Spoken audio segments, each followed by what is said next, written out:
हो गया, ठीक। Write down new topic section modulus.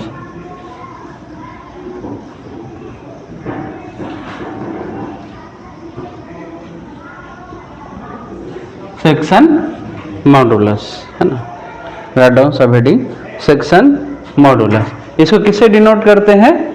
Z से करते हैं। इसको किससे डिनोट करते हैं? Z से करते हैं। सेक्शन मॉडुलस किससे डिनोट करते हैं? Z से करते हैं। और ये Z इज इक्वल टू क्या होता है आपका? Z इज इक्वल टू क्या होता है? I by Y। क्या होता है? I बाय Y है ना। I क्या होता है आपका? Z क्या होता है आपका सेक्शन मॉडुलस? I क्या होता है आपका? Moment of inertia, moment of inertia about neutral axis. Moment of inertia about neutral axis को नहीं लिख सकते हैं क्या? पूरा भी लिख सकते हैं है ना। न्यूट्रल एक्सिस है ना, लिख सकते हो पूरा भी। और न्यूट्रल एक्सिस लिख लीजिए, न्यूट्रल एक्सिस है ना। फर्दर आप जब पढ़ेंगे तो एन ए ही आएगा हमेशा कहीं पर भी। ये छोटा सा टॉपिक है, जब आरसीसी पढ़ेंगे तो पूरा न्यूट्रल एक्सिस एन ए से ही। एंड वाई क्या है आपका? Distance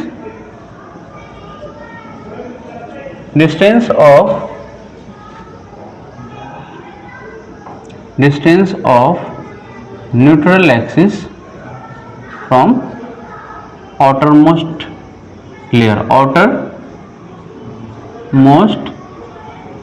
layer, outermost layer, distance of neutral axis from outermost layer, यानी न्यूट्रल एक्सिस से outermost layer जो होगा वो डिस्टेंस क्या कहलाएगा आपका?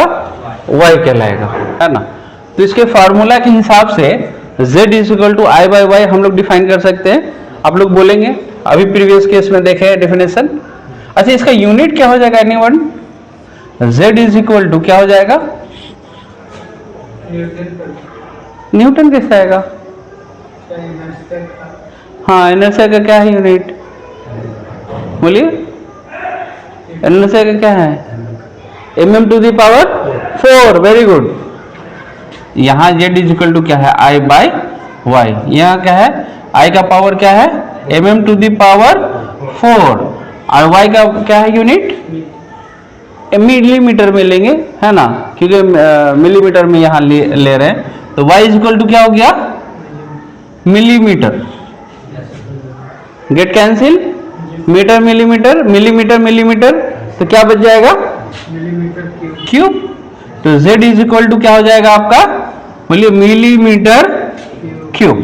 z इज इक्वल टू क्या हो जाएगा? Millimetre cube. यस है ना, कितना सिंपल है। रेडियस ऑफ गायरेशन में भी सिमिलरली तौर पर हम लोग निकाल सकते हैं है ना। क्या है रेडियस ऑफ गायरेशन का यूनिट? मिलीमीटर बाबा है ना। I बाय a है ना, I क्या हो गया? Millimetre to the power 4। Area का क्या हो गया? Millimetre square. तो स्क्वायर स्क्वायर गेट कैंसिल, फिर एक स्क्वायर बचा, millimetre square. Radius of gyration का कैसे होगा? आप लोग नहीं देखे, जब लिखा दिए तो आप लोग को समझना चाहिए। सिंपल है, इसके डिफिनेशन से हम लोग निकाल सकते हैं। यस और नो? K इक्वल टू क्या है? I bye a। I का क्या है आपका? बोलिए, millimetre to the power 4। Area का मिलीमीटर स्क्वायर। क्या बचा? कट के मिलीमीटर स्क्वायर। यस। और ये क्या अंडर रूट का कट जाएगा ना, millimetre square to the power half. Yes yes और नो? मैथमेटिक्स में पढ़े होंगे। गेट कैंसिल, क्या बचा? ओनली मिलीमीटर, या मीटर में रहता तो मीटर, सेंटीमीटर में रहता तो सेंटीमीटर। इस तरह आप लोग यूनिट निकाल सकते हैं है ना। इसका यूनिट क्या हो गया आपका? मिलीमीटर। आप डिफिनेशन देखेंगे, इसके फॉर्मूला से हम लोग डिफाइन कर सकते हैं सेक्शन मॉडुलस को। यस, कैसे डिफाइन कर सकते हैं? बोलिए डिफिनेशन क्या होगा? पहले लिखेंगे, it is geometrical property of cross section. It is a geometrical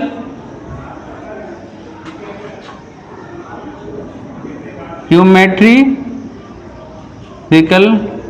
property of बोलिए। अच्छा एक लिख लीजिए, it is a geometrical property of a cross sectional area, है ना। ये एक पॉइंट हो गया। दूसरा क्या लिख सकते हैं, इसके फार्मूला से क्या लिख सकते हैं, क्या लिख सकते हैं, it is the ratio of, बोलिए किसका रेशियो है, moment of inertia, MOI moment of inertia about neutral axis to the distance, हाँ पूरा distance of neutral axis from outer most layer, outer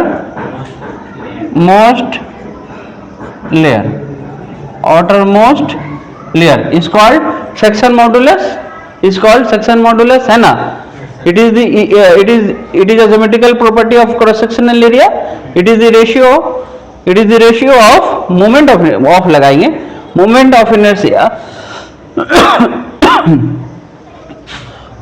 of section भी लगा सकते हैं, है ना, लगाना है तो about neutral axis to the distance of neutral axis from outermost layer। तो कैसे होगा इसका, देखिए सबसे पहले क्या लेंगे, रेक्टेंगुलर सेक्शन लेंगे, क्या लेंगे, रेक्टेंगुलर सेक्शन लेंगे, ले लिए, यस। इसका विड्थ कितना है B, इसका डेप्थ कितना है आपका D, ठीक है। और इसका न्यूट्रल एक्सिस कहां से लेते हैं, न्यूट्रल एक्सिस कहां से लेते हैं, सेंटर से लेते हैं। न्यूट्रल एक्सिस कहां से लेते हैं, सेंटर से लेते हैं, है ना। सेंटर यहां पर है, यहां पर सेंटर है। न्यूट्रल एक्सिस कहां से गुजरेगा आपका, सेंटर से, ये हो गया आपका न्यूट्रल एक्सिस, है ना।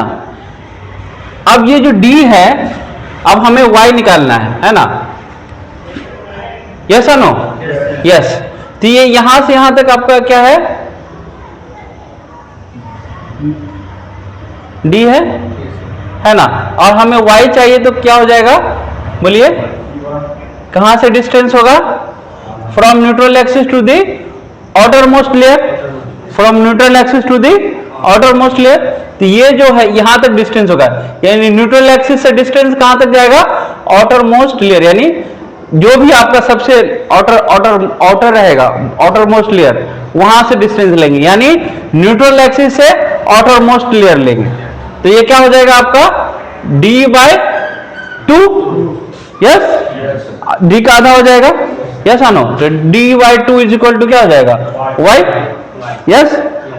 अगर हमें पूछेगा what is the section modulus of rectangular cross sectional area, क्या हो जाएगा, बोलिए क्या हो जाएगा, Z इज इक्वल टू क्या हो जाएगा, I/Y, और Z is equal to moment of inertia क्या होता है इसका, रेक्टेंगल का क्या होता है moment of inertia about x axis, very good, BD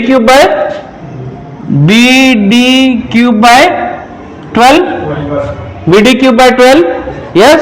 अब Y क्या हो जाएगा आपका D/2, ये रेक्टेंगुलर सेक्शन का है ना, रेक्टेंगल सेक्शन, यस और नो, यस। तो क्या हो जाएगा बोलिए, BD क्यूब बाय 12, ये ऊपर चला जाएगा, है ना, ये D get cancel, 8 to 6 time, तो BD स्क्वायर बाय 6। तो हम लोग कह सकते हैं सेक्शन मॉडुलस रेक्टेंगुलर सेक्शन का क्या होता है, BD स्क्वायर बाय 6। यानी हमें अगर सेक्शन मॉडुलस फाइंड करना रहेगा तो रेक्टेंगुलर सेक्शन का क्या रहेगा आपका, विड्थ रहेगा, डेप्थ रहेगा, डेप्थ का स्क्वायर रहेगा टू दी, हाँ 6 रहेगा, यानी डिनोमिनेटर में क्या रहेगा आपका 6 रहेगा। तो सेक्शन मॉडुलस निकाल सकते हैं ना, यस, यस, समझना आया, नोट कर लीजिए सब, नोट पॉज कर दीजिए, है ना, ठीक है। यहाँ लिसन आप लोग पढ़ेंगे सेकेंड यूनिट में, थर्ड यूनिट में पढ़ेंगे। फ्रॉम बेंडिंग इक्वेशन बहुत इंपॉर्टेंट है, क्या होता है, m by I sigma by y, m by I sigma by y, इसको क्या बोलते हैं, या और भी होता है इसका एक एडवांस में ई बाय आर भी होता है, इसको क्या बोलते हैं आप, बेंडिंग इक्वेशन बोलते हैं, क्या बोलते हैं, बेंडिंग इक्वेशन बोलते हैं। तो अब हमें सेक्शन मॉडुलस निकाल सकते हैं इन दोनों रिलेशनशिप से, इन दोनों रिलेशनशिप से, बोले कैसे निकलेगा, m बाय सिग्मा को नीचे लिख सकते हैं, m क्या हो गया, मोमेंट ऑफ रेजिस्टेंस, सिग्मा क्या हो गया, स्ट्रेस, I क्या हो गया आपका, मोमेंट ऑफ इनर्शिया, y क्या हो गया आपका, डिस्टेंस। तो अगर हम सिग्मा नीचे लिए तो I कहां जाएगा, ऊपर, I बाय y, तो m by sigma is equal to I by y क्या होता है, z। तो हम लोग लिख सकते हैं z अगर निकालना हो या मोमेंट ऑफ रेजिस्टेंस निकालना हो तो क्या हो जाएगा, बोलिए क्या हो जाएगा, ये जो कहां चला जाएगा आपका, क्या चला जाएगा, बोलिए ये क्या होगा, साफ सुथरा लिखिए, m by sigma is equal to z। अगर z निकालना हो तो m बाय सिग्मा है ना, अगर मोमेंट ऑफ रेजिस्टेंस निकालना हो तो क्या हो जाएगा, sigma into z, stress into section modulus, yes, समझ में आया ना। यानी किसी भी सेक्शन का मोमेंट ऑफ रेजिस्टेंस कितना रेजिस्ट करता है मोमेंट अप्लाई होने के बाद, तो स्ट्रेस जो उस पर मैक्सिमम लगेगा और उसका सेक्शन मॉडुलस उस एरिया का, तो मोमेंट ऑफ रेजिस्टेंस नहीं निकल जाएगा, निकल जाएगा, यस, नोट कर लीजिए, हाँ ये भी नोट कर लीजिए, इसी से रिलेटेड है, पॉज करते